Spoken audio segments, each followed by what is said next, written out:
Well, thank you all for coming this evening. We're very fortunate to have both Adam and Jesse with us.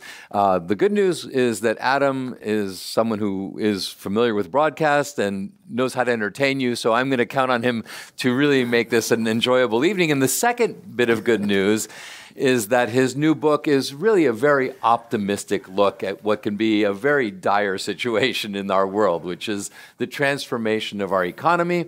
And we'll have a conversation about what it is you've researched, how you're looking at the world, and why we should be so happy about the passion economy. So what is it that originally got you interested in this, and what was it that was so bad in your life that forced you to look at something that was so optimistic? Well, much of my career for the last 15, 20 years has been really the ugliest things that are happening. I covered the Iraq War. I was at NPR for many years, and I was probably a job you're familiar with from your reporting days.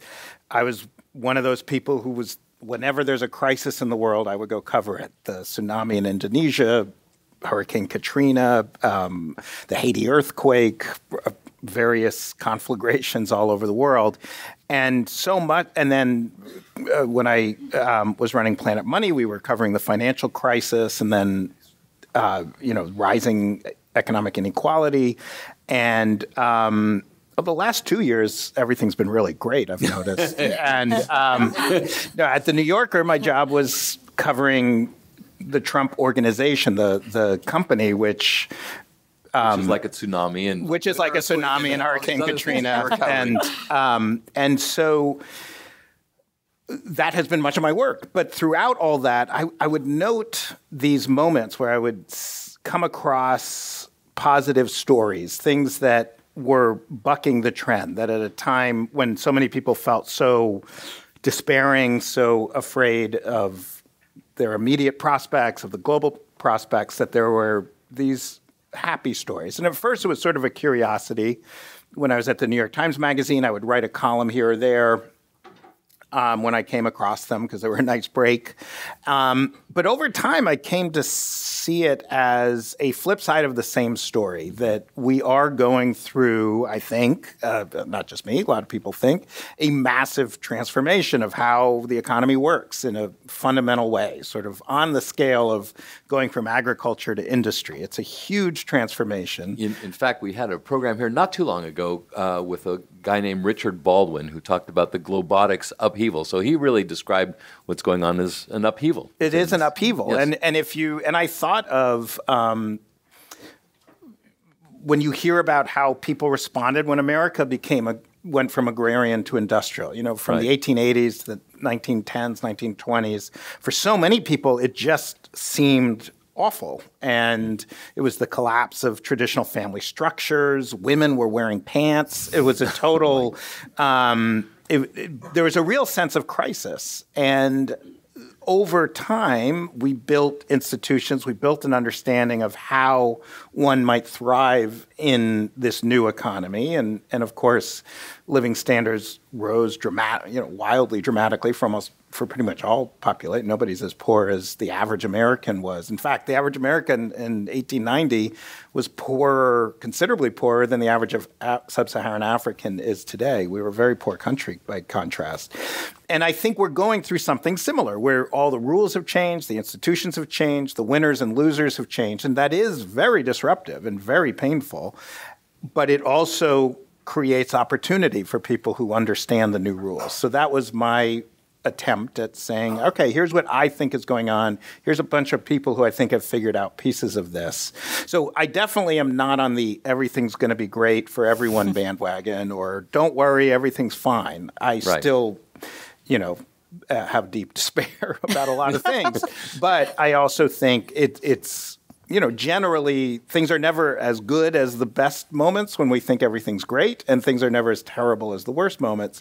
And I think a corrective is in order. Right, and as you've done this, you've really, as you say, you've discovered a set of rules, or rather patterns, that are true of this transformative moment that are applicable. And this is what you've titled and called now the passion economy, and a big part of this is, in fact, passion. Why don't you tell us what that, sure. what gets defined? So, if you think of the Industrial Revolution economy, so, basically Civil War to 1920, say, there's this complete transformation in America, much of the rest, not all of the rest of the world, but much of the rest of the world, where all these new things come into being that had never existed before, like the large corporation and the job as like a thing that isn't tied to who your parents are or where you live. It's you have a title, you have a ongoing relationship with a corporation where you can show up and get a salary, where you have a expectation that you would your income will grow over the course of your life, that you'll do better than your parents. Those are all new things that most people in human history would be very confused by. None of those existed. Mm-hmm. And they created an impression certainly by the time any of us were born of that's how the world works. The way the world works is you go to school. Well, before 1900, almost nobody went to school. Right. You get on some kind of career path. There was no such thing as a career path before. You have just the natural order of things is kids do better than their parents. You make more money at 60 than you did at 30. That's how things work. And there's kind of a buffering from market forces by the corporation and kind of the ongoing growth that happens when you take a massive economy of peasants and turn it into an industrial economy. And that created a lot of benefit, but it also created a rigidity that for most people to succeed in the economy, the message and the right thing to do was to be more like other people who are doing your thing. If you think of an accountant at Procter & Gamble in 1953, you don't want the accountant walking in and saying, I have my own little take on accounting. It's nothing like the way you P&G people do. Right. Man in the flannel suit, we're going to train you to be an automaton. And that stopped working. Basically, big companies are getting bigger than ever and richer than ever, but they don't need us as much. And if they do need human beings, they find sometimes that they can get them elsewhere. Although some wise companies, as we'll discuss, do understand that having an engaged workforce is crucial. But they don't need us in the same way. They're not going to just give us a steady rising standard of living. And I think this economy rewards difference more than it rewards sameness. And that is a dramatic shift. And our education system, I have a third grader, is still very much geared towards let's make you all the same. Let's not figure out how to celebrate your weirdness. But I think that weirdness is actually not just, I was talking to a college kid this morning and I was saying it's not just, I'm not saying follow your passion because I think it's cool to follow your passion. I'm saying that's the serious, sober-minded way to succeed in this economy is to find out what makes you uniquely you. You have to figure out what the market wants. If you happen to be, you want to be a puppeteer or something where there's no market demand, maybe you're out of luck. But if you can match it to a market demand, that is the way to thrive in this economy. Right. And so what you do within the book is you basically take a bunch of cases and you follow individuals through their passion, and they are wide and varied. You talk about accountants, you talk about brush makers, you talk about any number of professions of individuals who are pursuing something that they're very good at, and how they succeed as a result of their interest in this. Apropos puppeteers, you come from a family where you actually have a dad who's a puppet. No, he's an actor. He's an actor. But he performs. And as you were saying in the book, this is one of the two Stanleys that you talk about in the intro. You talk about where you were brought up, which was in an actor, or rather in an artist's colony in some ways, but really in an actor's village within New York City. Can you talk a bit about how absolutely. that, because it seems like you were at least open to this concept of within your own family of someone who was pursuing something that they were passionate about, and although in his case, my grandfather Stanley, who also had a son Joel, was sitting right there, as well as my dad Jack. My dad's name is Stanley, but he hates being called Stanley, so he insists on being called Jack, which is his middle name. So my grandfather Stanley was like the model of the 20th century man. If you thought of what's the most 20th century man ever, Stanley was born to a struggling family. His father died when he was only 5. He found himself with a pregnant wife at 17. He did what you do. He married the woman, my grandmother. He got a job at a machine tool factory that made the machines that make ball bearings. And he worked 2 shifts a day constantly. My dad, I'm guessing you too, had no idea what he did other than it seemed really unpleasant, and he didn't seem to like it very much. But he stuck with it, and he steadily rose and worked at the same company for 54 years. When, eventually saved enough money, he did quite well, owned several homes and invested wisely. But work was not a reflection of his joy or a reflection of his passion. It was just the thing you do. You're a man, you have children, you have a wife, you work in some factory. And then my dad comes along, and my dad wants to be an actor, which is absurd. They're in Worcester, Massachusetts, blue-collar family. Like, there's no, what are you talking about? You want to be a unicorn? You want to be a butterfly? Like, what are you talking about? But when my dad became an actor in the early 60s, it meant leaving the world of income. It wasn't the passion economy. It was the passion leaving the economy. And my dad did work as an actor. He still is working at 83 as an actor. And anything we've seen? He's not a famous actor. He's mostly New York stage, but usually when people meet him, he looks a lot like Joel. So when people meet him, they think... Very handsome. Yeah. They think that, oh, yeah, you look familiar. But he's not huge. But and he struggled. I mean, my childhood was very rich creatively, but not financially. And we did grow up in this building called Westbeth that's all artists in Greenwich Village. And so all the grown-ups I knew were broke artists. That's the world I grew up in.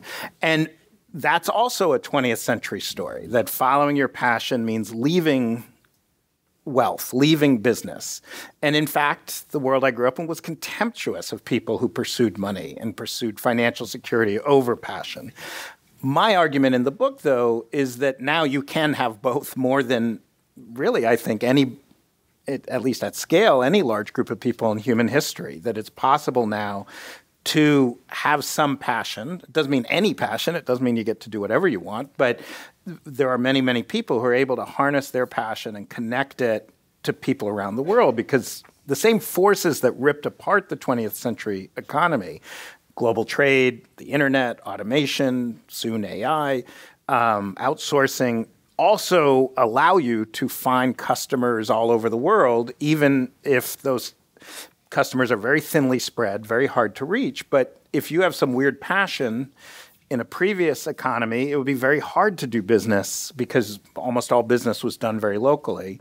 And now when you can reach people all over the world and match your thing with the thing they crave, it's a radically different economic possibility. So for those of you listening on the radio, you don't know that there's someone sitting between us because you cannot see that. But Jesse Wisdom is someone who is working on, within that passion economy, to actually look at some of the aspects that are key to it, which are elements of trust and elements of engagement. So why don't you two sort of, because she is featured within your book, and you found her through her company called Humu. How about if you two engage in what it is that drew you to Jesse, and Jesse, you and Adam can talk this through and tell us why you're friends and how you engage with each other. Sure. Well, I first met Jesse when she was senior people researcher at Google. Yeah. And her business partner now, back then her boss, Laszlo Bock, who ran... my boss's boss's boss's boss right, at the time. Right, at the time, yeah. Yep. He ran, HR, but they call it something fancy at Google. It's people operations at Google. Yeah. Yep. And he put together this, and I guess you helped him put together an event about the future of work and the nature of work. And one thing that really struck me, this is years ago, before I was thinking about the book, Google, spends a fortune on people like Jesse, PhDs in how people think about work, how organizations work, and how to improve people's engagement with their work. And I think a lot of us imagine, that's great for Google, but what about companies that don't employ, wildly successful computer engineers? And at that event, Laszlo, your partner and former boss's boss, had an interview with someone from Wegmans, the grocery chain in the Northeast, and showed how Wegmans actually uses the same principles to keep their employees engaged. And Laszlo and I started talking fairly, a few times a year. We would check in with each other because we were both interested in this question of how can large corporations have workers be more authentically themselves, be more engaged in work. And my book is mostly about small business people, honestly, because it's just easier to write those stories. It's really hard to get big companies' PR teams to let you in. And it's harder to just make a compelling story about somebody who works at a big company. And, there's a natural kind of hero's journey of the entrepreneur. But I wanted to think about in the book, what about large corporations? And so I was talking to Laszlo, and I got very excited about his new company, Humu, which he created with Jesse and their third partner. And the idea, which I will let you talk about, but the idea is just the way I think about it. Sometimes I think when I talk about the passion economy, it's like either you are fully passionate or you're zero passionate. But actually, I think there's degrees and there's ways of being more or less passionately engaged in your work. And passion doesn't just mean the product you make or the service you provide. It could be the way you do it. Maybe you have a passion for team building or a passion for informing people about how to work, et cetera. It's very compatible with having a job, but you have to have a job at the right place. And so writing the book, I really fell in love with Humu, this company, and how it is trying to bring that capability that Google had and that was seen as a very secret sauce and making it far more democratic, making it more available. Yeah. Yeah. So that's exactly what we were trying to do when we left Google. Obviously, Googlers have it pretty good, and we really wanted to help people who were not at Google to feel more engaged in their work and to really find meaning in their work. So we focus on little interventions, so nudges that we send out to the right people at the right time within companies to essentially get them to change their behavior in really small ways. So remember to thank a colleague today, not rocket science, but the trick is kind of doing it at scale and getting the right information to that right person. And so we send off lots of little nudges to essentially help people feel better about their workplace. And ultimately that leads to people being more productive, more likely to stay around. So it's both a win. It's a win-win for the person and the company. And so for me, it seems like there's kind of an engagement passion crisis in corporations, that the stats are terrible, right? For how people feel about their work when they work for a big company. Yeah, absolutely. There's a lot of research showing that people are not engaged at work, right? They're coming in, they're sitting there, they're kind of blowing off steam, but not really being as productive as they might be if they were truly engaged in what they were doing. And so Laszlo's original thesis when I met him at Google, right, was there's so many hours that we spend at work. Why does it have to be so horrible? And it really doesn't. And so we work with a variety of different types of companies. So retail, folks in food service, in oil and gas, all different types of careers to basically use social science research, all different types of psychology, as well as analytics to basically figure out what is the thing that is most important to improving their experience at work at the moment. And so because I now, since I wrote the book, I've created a company. So I now have in my head what you taught me, which is that there are three things that make us. Yeah. So on a very high level, people sort of crave meaning, trust, and empowerment in their work. So they want to feel like they are there for a reason, right? Like why are they there? It could be that they find meaning in the mission of the company and the impact they're having. It could be that they're making money for their family, and that's how they find the meaning. Trust, so feeling like your corporation trusts you, like you can trust them, that they're not, out to get you. And then empowerment, so feeling like you have agency, that what you do makes a difference, and that you're not just sort of a cog in a wheel spinning. And so that can manifest really differently in different environments, but it's a general human need across work to have these kind of three pillars. And when I think of like the 20th century economy, when I think of the iconic big corporation, like meaning seemed to be there. At least some companies would really, what's good for General Motors is good for America, or you sort of, if you've ever met someone who works at GE, that's kind of like the cult of General Electric, and then trust and leadership seemed kind of like trust in general in our society. I've seen stats that people actually used to trust CEOs and presidents and other people with authority. But the autonomy, the sort of ability to feel you're adding a contribution, that feels like what I'm talking about, that didn't exist as much, I'm guessing, in the past. Yeah, I mean, I think it's also feeling that you're not a cog in the wheel, right? Like that you can't just be replaced at any second and thrown out is kind of a big component. And so, if you feel like you're trusted enough to be able to speak up, to change things, to try something new, that is huge for people, right? It's so much better, and it's even in little things, right? So it's like if you're in a retail situation, it's what do you stock first?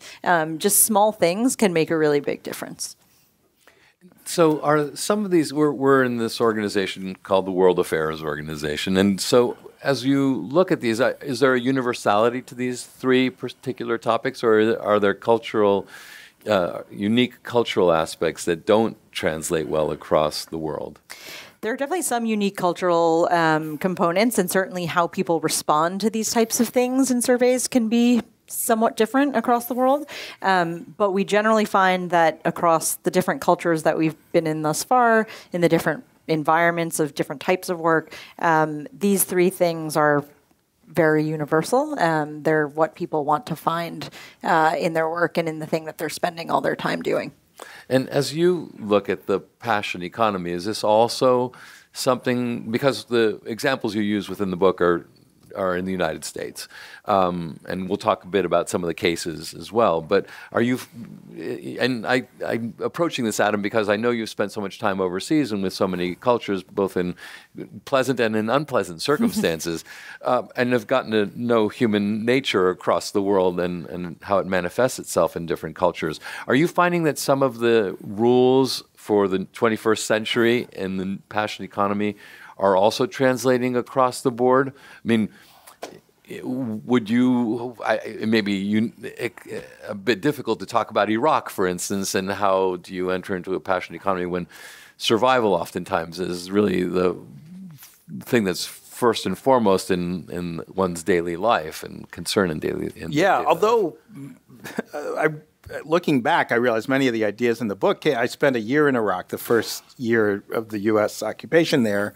And what was fascinating was you had this completely centrally controlled, more Stalinist than Stalin kind of centrally controlled economy where everybody worked for the government and in a very narrowly prescribed role.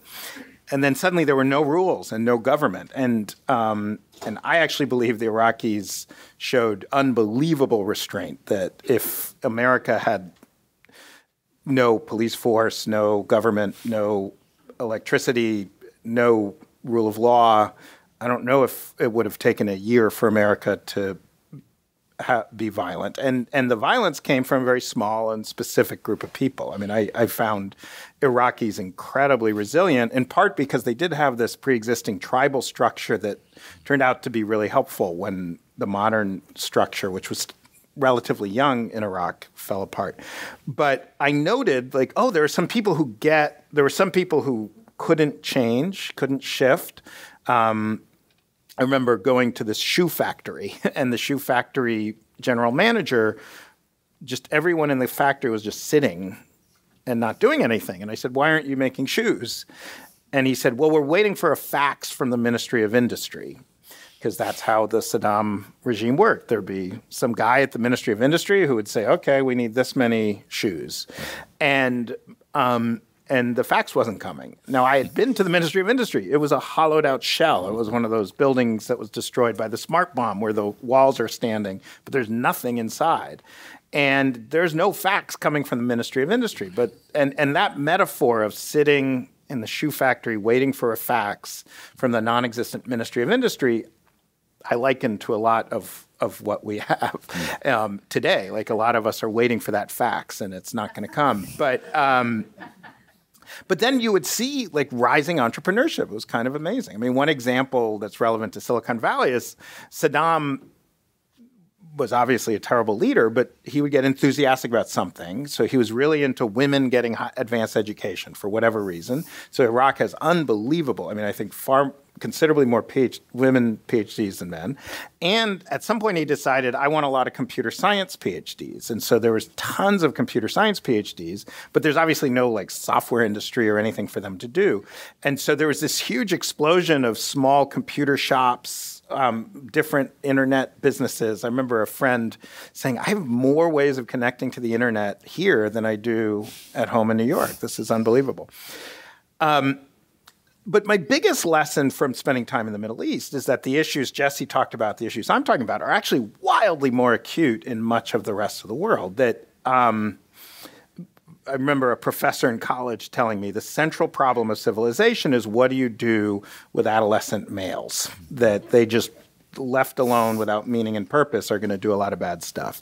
And when I would talk to adolescent or men in their early 20s in the Middle East, they were explicit about things that there was a direct trade-off between their lack of economic opportunity, their lack of feeling like they can get ahead in their economies, and why they embraced extremist views. I remember interviewing this kid who literally had two dreams in life, to be a suicide bomber and to be a computer programmer at Microsoft. Mm-hmm. And at first it seemed like such a contradiction. How could you want to kill Americans and want to work for an American company? But he was like, look,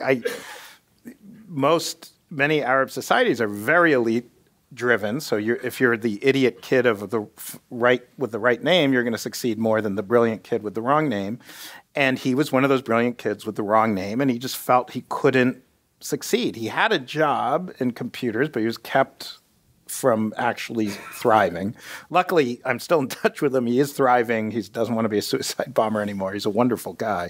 He stayed at my house, which for like 5 minutes, I was like, should I? No, he's all right. He's all right.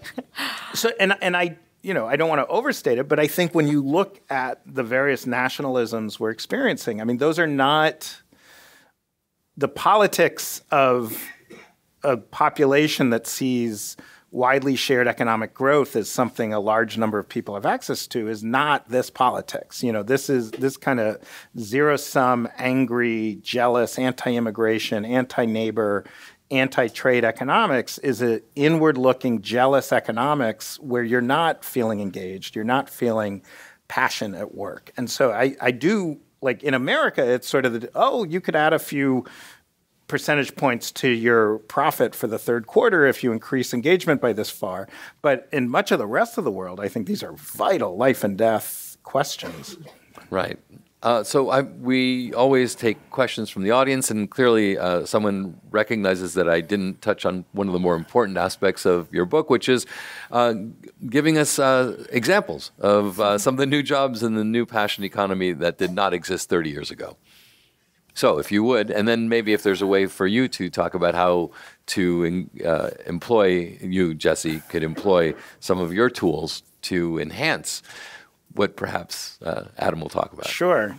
I mean, one example I love giving, because it actually is a job, weirdly, that existed in the 19th century and then disappeared for 100-something years and then reappeared, which is the story of Lance Cheney and his family business, Braun Brush, which is they make brushes in Long Island. And Lance's great, I got to look it up.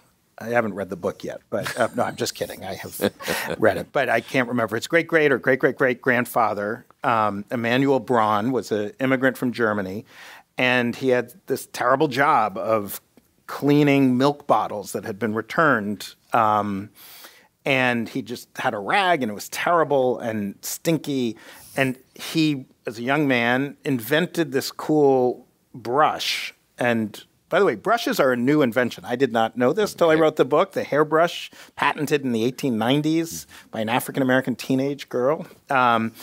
So you would think brushes have been around forever, but they're not. They're new technology. The Fuller Company, yes. Yeah. So Emanuel Braun created this cool brush that he used wire to hold the bristles on a central stick so that the bristles won't fall off and get all in the bottle, and the stick can't be too absorbent. And there were no plastics then, so he had to carefully pick the right wood, and it was really good at cleaning dairy bottles. But this was in the 1840s. He can't suddenly go online and sell them everywhere, so he can only sell them in Brooklyn, maybe parts of Queens. But eventually the family builds a company that makes brushes largely for the food industry. They made a pizza oven cleaning brush, and also if you walk into a pastry shop, there's all sorts of specialty brushes to rub chocolate on pastries and stuff. But for most of the 20th century, they were like so many manufacturers. They wanted to make as many brushes as possible and make them as quickly and cheaply as possible and sell them to as many people as possible. They sold to industry and also to individuals through Walmart and other places. And that continued, and they were quite successful for much of the 20th century. And then in the early 2000s, the story we're so familiar with. Chinese companies started exporting competing food brushes. At first, they were crappy and not really competing, but over time, they got better and better, and they were cheap, really, really cheap. And Braun Brush just couldn't compete. And Lance and his dad, Max, they loved each other very much, but they would have this ongoing argument where Lance said, we can't do it the old way. We can't do it the old way. But his dad's, no, it's worked for us. It'll come back. This China thing's a fad. Don't worry about it. And this is where the story usually ends. We know this story. And then they went out of business. Everything's terrible.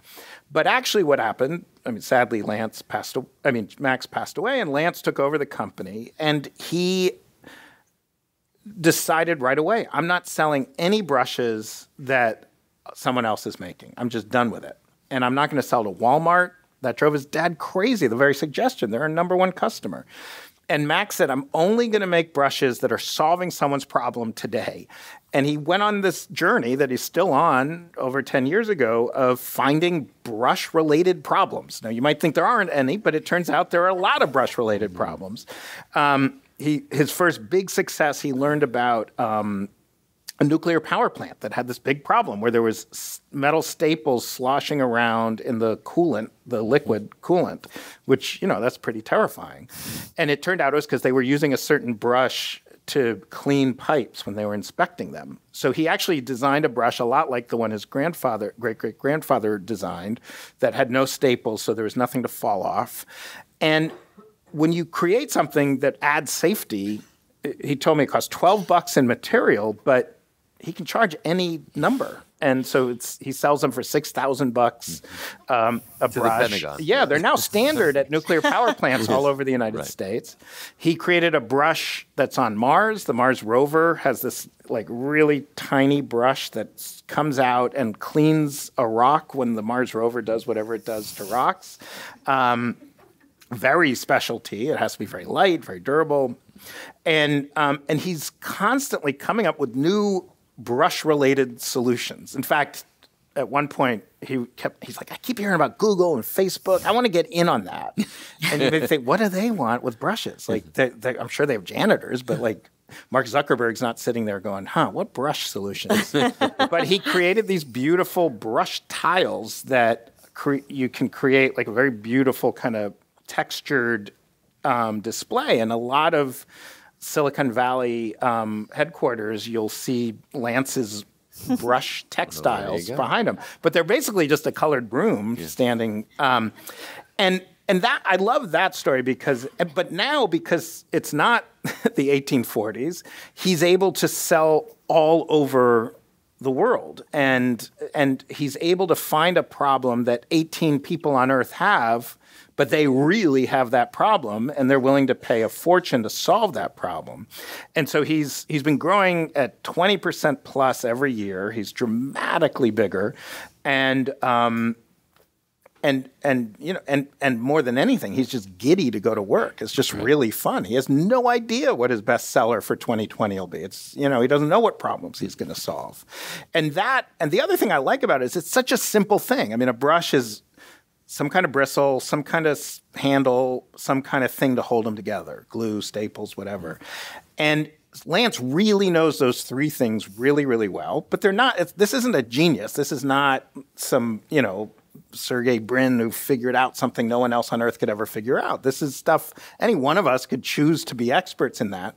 But he figures out recipes, he listens to people carefully, and he comes up with creative solutions. It's a very human-sized solution that has massive economic impact. Right.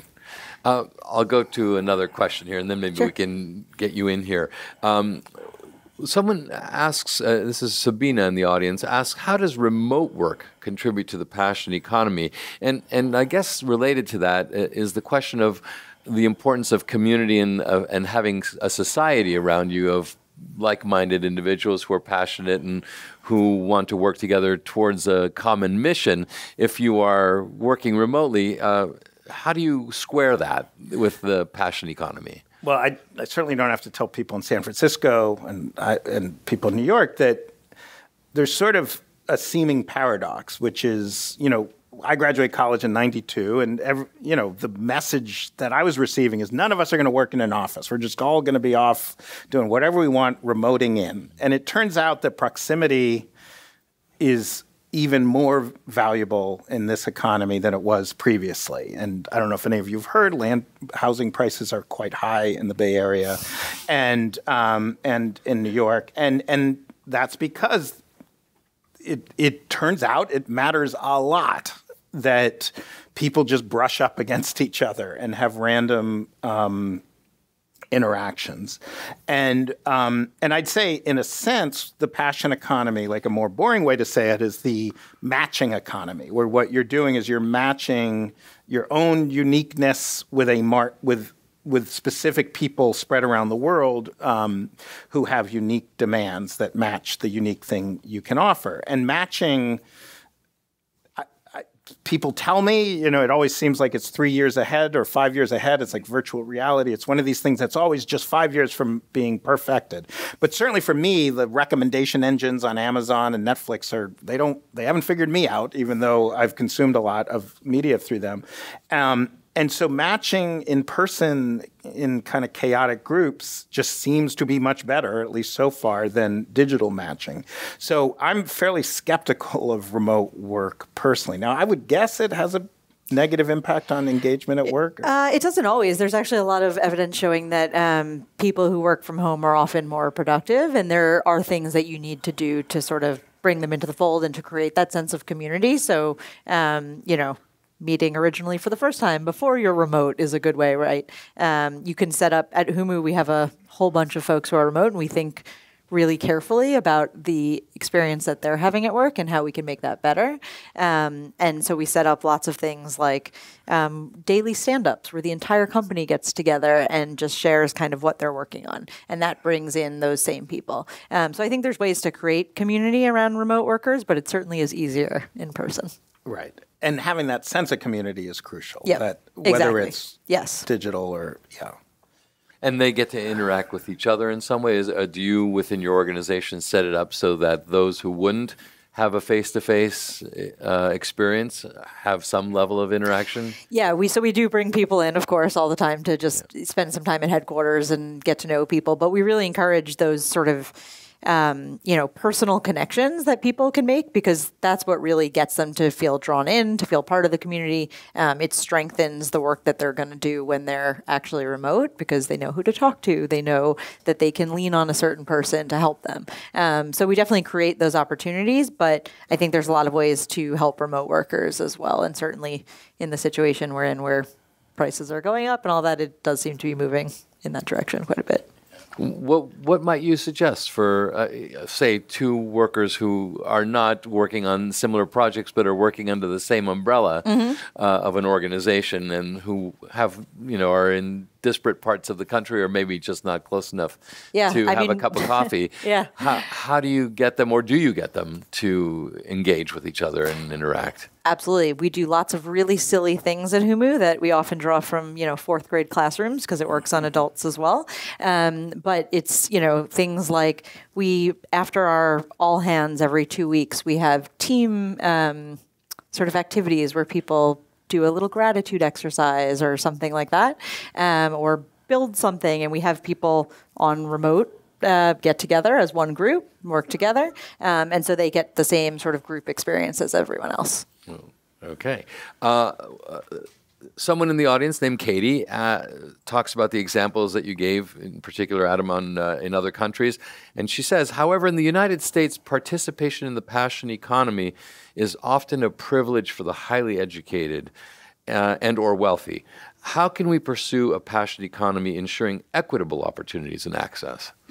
So I do think it's much more available, and I made a point in the book of not, very few of the people in the book were born wealthy or went to elite colleges. Some of them didn't go to college at all, because for that exact reason.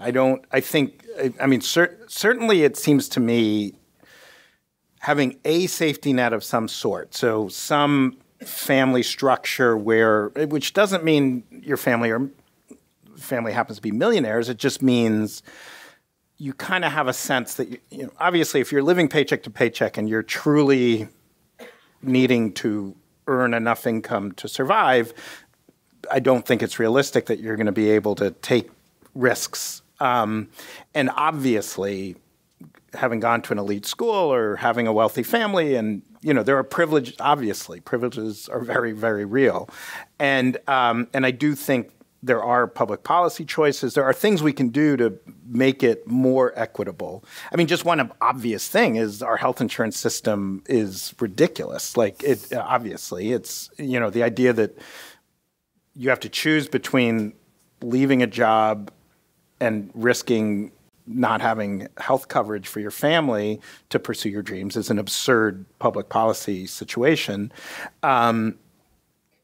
So it's not that I think, everything's equal or, there's no benefit to wealth, but I don't think it's only available to the wealthy. I think, sometimes I do, it seems to me that, Lance Chaney, Braun Brush, these are not wildly rich, elite institutions. He did inherit a company from his dad. I guess that's pretty good. But most people in the book did not. This is something I struggle with a lot. I think it is available more broadly, but it's not available to everyone. I would agree with that. Yeah. Let's go down that path a little bit, though, on public policy choices. We started early on. We talked about where you were brought up in New York, and my understanding is that was subsidized to some degree by, was it the city of New York or the state of New York? Actually HUD. To believe it, Richard Nixon's HUD sponsored all artist housing in Greenwich Village. So here you have seems unlikely. The state performing a role, recognizing an important aspect of society and a class of artists who need support because they weren't going to make it necessarily in the non-passion society, and so there was a very specific role that government performed. How now, when we're looking out towards the 21st century, should we consider, beyond just the healthcare example that you gave, other aspects of how the state can be involved, whether it's in education or in housing or any other areas that you've thought about or want to riff on right now? Sure. Well, so if we go back to the agriculture to industry example, if you look at America in 1900 and say, this is going to be, in 100 years, more than a third of people in this country will have college degrees and blah, blah, blah. You describe it would seem impossible. How can we do that? We're a bunch of semi-literate peasants. There's no way we're going to go there. And we did create a public education system. It's not until World War II that a majority of Americans are graduating high school. It took a while. We did create child safety law. It's not until 1938 that child labor is illegal everywhere in the U.S. Created the 5-day work week, the 8-hour workday. There's a bunch of things we did as a society to ameliorate the roughness of the industrialization. And after some pain, there's what economists call the Ingalls pause, where the first wave of industrialization really seems to have made life much worse off. It eventually, in every measurable way, became much better on average. And I think we need those kinds of institutions. Now, some of those are private sector solutions, and some of those are public sector solutions. But I happen to be more left, I would say center left, if such a thing exists anymore. And so I'm reasonably comfortable with ideas of universal basic income and a stronger social safety net. I think one big advantage of the 20th century economy, for all its flaws, is that it wasn't equally distributed, but for a good chunk of the middle of the 20th century, it's the only time in recorded history that the poor got richer faster than the rich got richer. And almost every group was doing better steadily throughout. And we don't have that anymore. When you talk to economists, they generally... You can have an argument on the exact numbers, but generally the economy is working pretty well. Very well for the 0.01%, pretty well for the top 20%, and doesn't seem to be working very well for the bottom 80%. And that, to me, and there's no reason to think that's going to change. And so I do think a lot of our more conservative ideas from where I went, University of Chicago or the Austrian School or the Hoover Institution, no offense. None taken. Come out of a backdrop of a fairly benign economy for broad-based growth. And I don't see much reason to think we're going to continue to have that. And so I would be very comfortable with a stronger government role. Now, I would love it if it's more in the nudge area than in the, I think you do want people, ideally for society, even if you don't care about any individual, you want people to feel enough that you want people to be able to take risks. You want people to be able to have a vision of the future, a grand vision like Google, or a small vision like a new brush, and take a little bit of risk and be able to access a little bit of capital if they feel they should get more skills to be able to get some education. And so I don't have ideological priors, so I'm okay with that being a mix of government and private sector solutions. And I think that will make all of our society better off.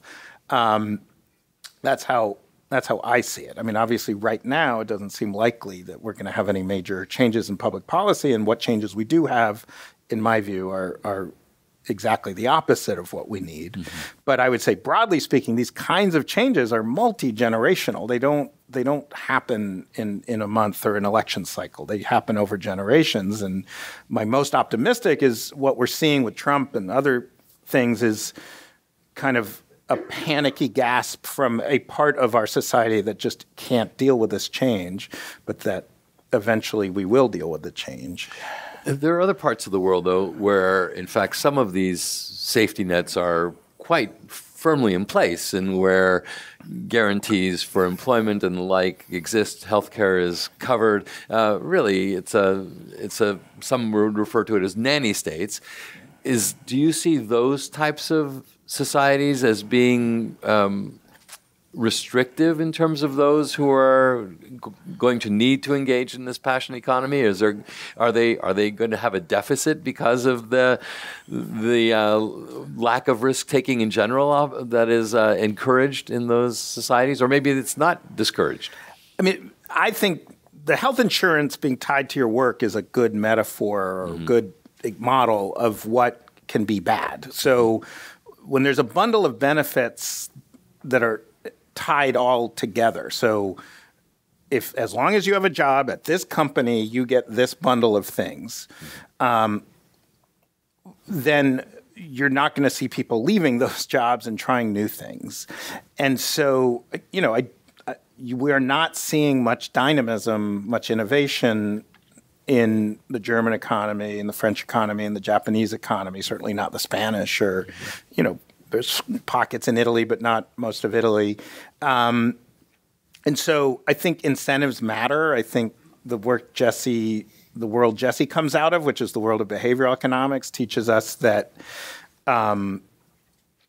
people follow incentives, and that just saying, here's this bundle of services is not always the best solution. That there can be public policy outcomes you want, but it's more you're guiding people in that direction rather than just saying, okay, you're now there.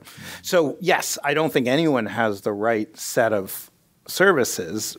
Again, my optimistic view is we're in a transition. And so we're solving older problems with a lot of these programs that aren't our problems right now. We have new problems, and that it'll take a while. Now, obviously, there's no guarantee we're going to solve them in the right way, or that we're not going to go backwards or go in some new terrible direction. So it's not inevitable. Yeah. These are public policy choices. And I would say, no party is in our place is having the right conversation. I think Germany had like a moment with the Hartz reforms a while ago, 30 years ago, whatever it was.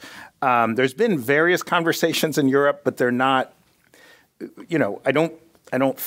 I'm not aware of any political party that's really talks the way I would talk if I were a political party. Right. And Jesse, are you testing it all with the public sector in any way? Are you working with politicians or with states to say, look, some of these behavioral science, some of this learning that you've done and some of this research that you've engaged with is actually applicable? So we're not working with the public sector. There's actually been a lot of work done, though, on nudges in the public sector. So Obama in his White House had the social behavioral sciences team, which did a lot of work on how very small changes can make really big differences in people's choices. Do you have an example of something?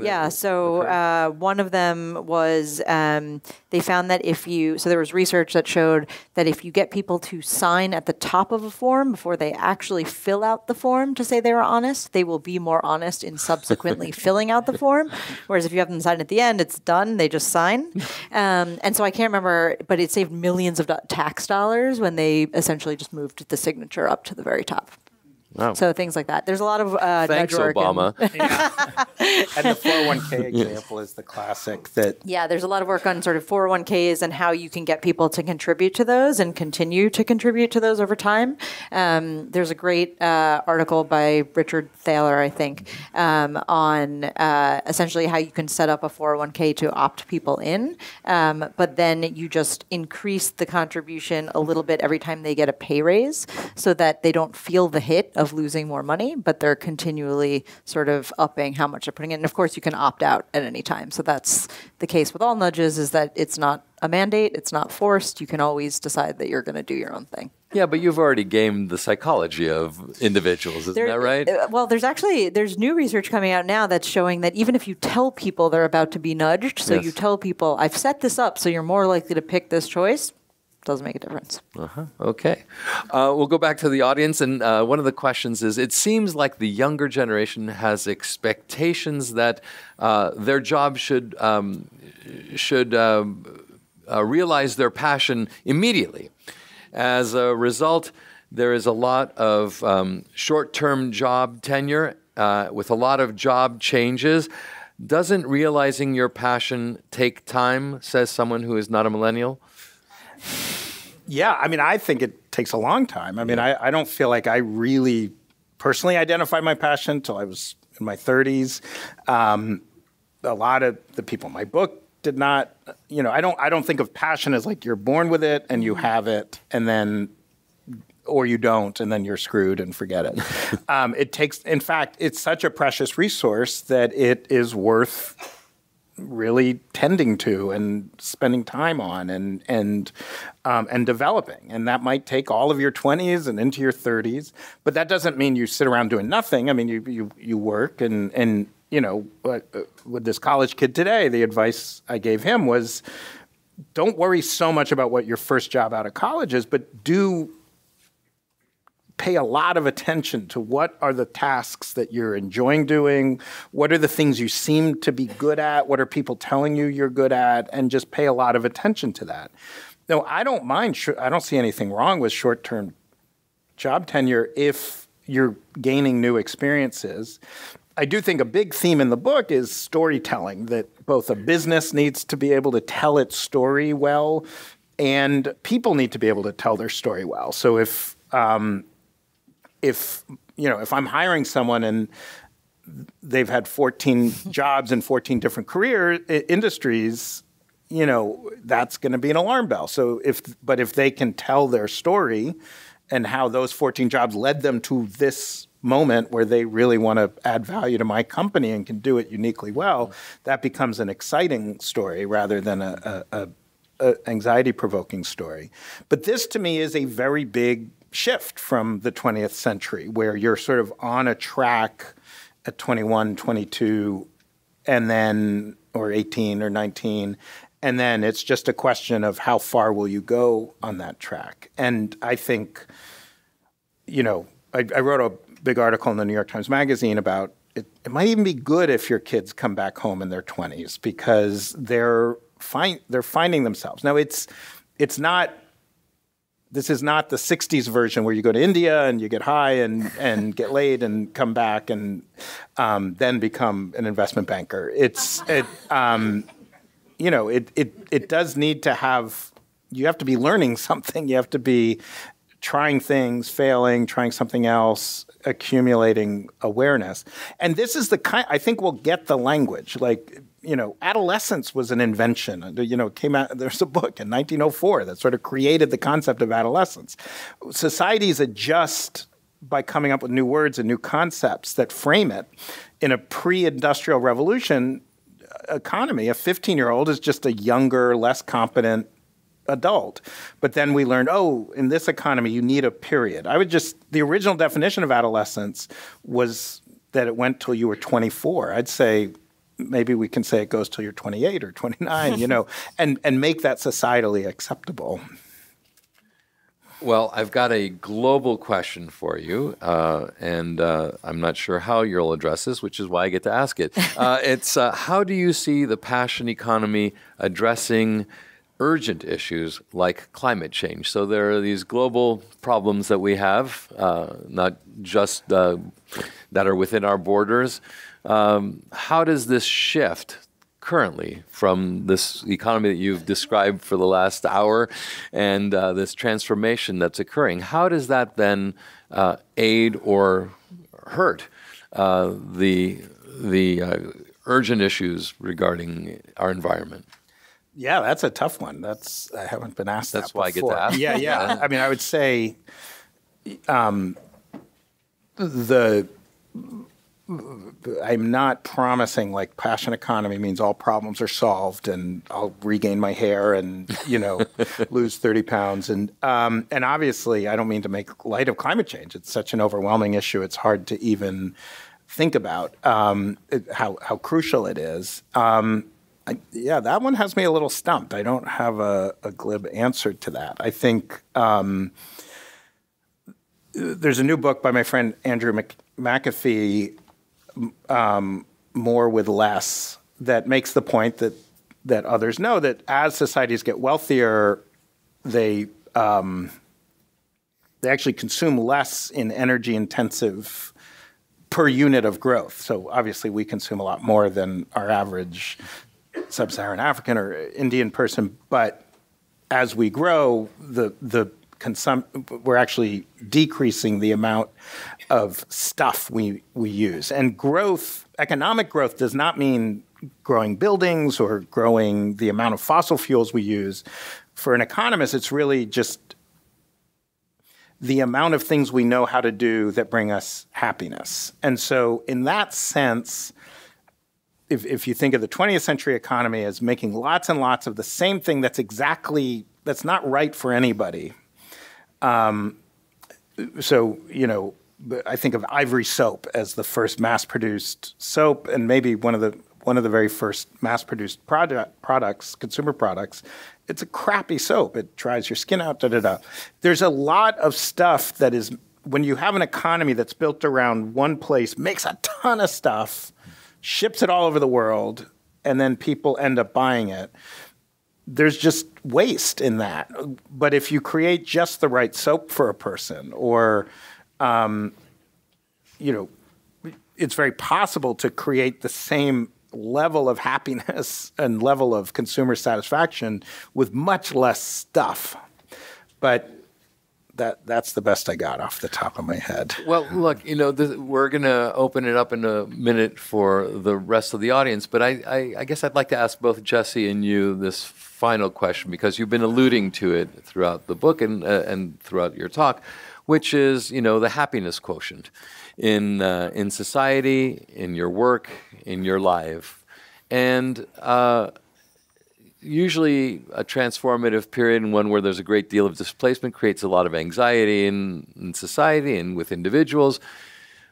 But is your reckoning, or if you were to project out a bit, and as we enter into this new realm, are we going to be happier? Why don't you start, Jesse, since you've done research on happiness and Sure. And whether or not this new type of work will affect us in that way. Yeah, so I think the way I like to think about happiness, so at Humu, we care a lot about people's happiness and we want to try and make them happier at work. But that doesn't mean that we expect people to go around, skipping and jumping for joy at work. So there's two kinds of happiness. There's hedonic happiness, which is that kind of like rah, happy kind of feeling. And then there's eudaimonic happiness. And that's what we're really going after. So that's purpose, fulfillment, meaning. And so I think, that's what the passion economy is driving towards, is this type of eudaimonic happiness of really feeling like you can flourish and be successful and passionate and find meaning in your work. Well, as a Greek, I always appreciate when you bring in Greek words, hedonic. I hope I said them right. You did, eudaimonic. So look it up if you don't know what those are, but you described them perfectly. Adam, are we going to be a happier people? Is this going to be a happier society? Yes, and I think that, but it's that, if I may, Aristotelian happiness, not the. So, like when I talk to people who are thinking about switching careers or taking on a new opportunity, the question I ask is, what do you want to be waking up at 3 a.m. worried about? And that should be something you truly care about. So I'm not saying, what do you want to be giddy dancing around about? I have a new company. I took the lessons of the book, started a company with a co-founder, and I'm hard at work at it. I'm worried. I wake up a lot of mornings at 3 a.m. really worried. And I wake up very few mornings like just giddily happy. But it's a good worry. It's the worry of I'm building something I care a lot about. The stakes are high for me because succeeding will mean a lot. Failing will be hard, but I'll learn a lot. And so that kind of happiness, I think more of us have more access to. If you think of most human beings who ever lived, had no choice at all in the work they did. They did what their parents did, and there was not even the remotest thought of a change. And then if you think in the 20th century, we had choice, but it's a fairly prescribed choice for most people. And then there's people like my dad who made a radically different choice, but it meant paying a fairly high cost. I think that, and again, I'm not saying everybody, I don't even, maybe it's 15, 20%, but it's a lot of people really can make a choice to have, not at all, but have a lot of their days on this planet doing things they deeply care about and are, find meaningful. And that is good. That's a good thing. Thank you to Adam and Jesse for this time together. And we will be taking us off the radio time and opening it up to the questions in the audience. So a round of applause for both Adam and Jesse. Thank you.